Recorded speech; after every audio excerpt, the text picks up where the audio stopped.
વડોદરા શહેરમાં ગોરવા આઈટીઆઈ નજીક શહેર કોંગ્રેસ સમિતિ દ્વારા મોંઘવારી અને નીટ પરીક્ષા પેપર લીક મામલે લોકશાહી ઢબે વિરોધ પ્રદર્શન કરવામાં આવ્યું હતું। આ કાર્યક્રમમાં શહેર કોંગ્રેસ પ્રમુખ ઋત્વિજ જોશી, કાઉન્સિલરો, પૂર્વ કાઉન્સિલરો અને મોટી સંખ્યામાં કોંગ્રેસના કાર્યકર્તાઓ ઉપસ્થિત રહ્યા હતા।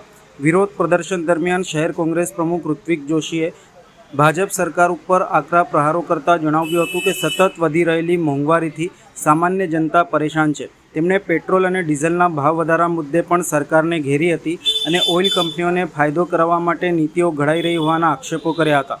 તેમણે વધુમાં જણાવ્યું હતું કે નીટ પરીક્ષાના પેપર લીક જેવી ઘટનાઓથી વિદ્યાર્થીઓના ભવિષ્ય સાથે ચેડા થઈ રહ્યા છે।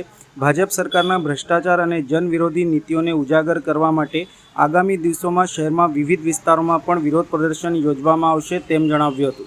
12 વર્ષથી સત્તામાં બેઠા છે, હવે પ્રજા એવું કહે છે 2014 થી અત્યારે 2026 સુધી ગણો કે 12 વર્ષ, અને આ 12 વર્ષમાં જે મોંઘવારીનો માર આ ભાજપની સરકારે પ્રજાને આપ્યો છે, ત્યારે ભાજપના નેતાઓ લાજવાની બદલે ગાજી રહ્યા છે।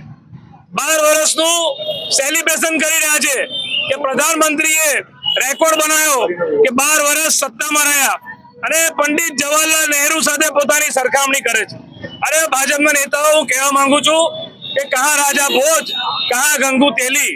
આવું એટલા માટે કહેવું પડે કે પ્રધાનમંત્રી પંડિત જવાહરલાલ નહેરુ જ્યારે બન્યા દેશના પ્રથમ વડાપ્રધાન, ત્યારે આ દેશમાં ટાંકણી નથી બનતી, અને એવા પ્રધાનમંત્રી આ દેશને આપણે નરી આંખે જોઈ શકીએ એ બધું આપ્યું। અને અત્યારે જે પ્રધાનમંત્રી છે એમને આ 12 વર્ષમાં આ દેશને એટલો લૂંટી લીધો કે તમામ આ દેશની જે સંસ્થાઓ, એ બધી શૈક્ષણિક સંસ્થાઓ હોય, ઔદ્યોગિક ક્ષેત્ર હોય, બધી જગ્યાએ ખાનગીકરણ કરીને એમના જે મિત્રો છે અદાણી અંબાણીને આપવાનું કામ કર્યું છે।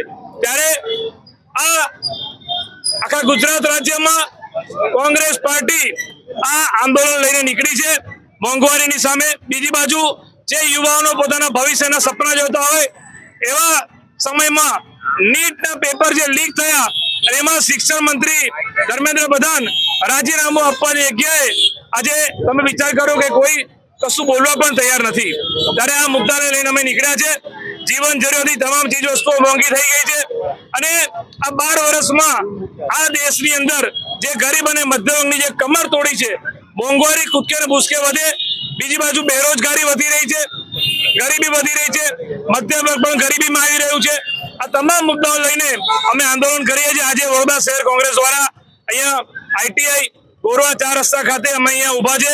એમાં અમારી સાથે અમારા કાઉન્સિલરો પુષ્પાબેન વાઘેલા છે, આશીષભાઈ જોશી છે, અમારા સિનિયર નેતા ભીખાભાઈ રબારી છે, સ્વેજલ વ્યાસ છે, વોર્ડ નંબર 8ના વડોદરા કોંગ્રેસના યુવાન નેતા ભાઈ પ્રતાપ નિશાંત રાવલ પણ છે, અને તમામ મહિલા કોંગ્રેસના અને કોંગ્રેસના આગેવાનો, એનએસયુઆઈના અમર વાઘેલા બધા અહીંયા ઉપસ્થિત છે।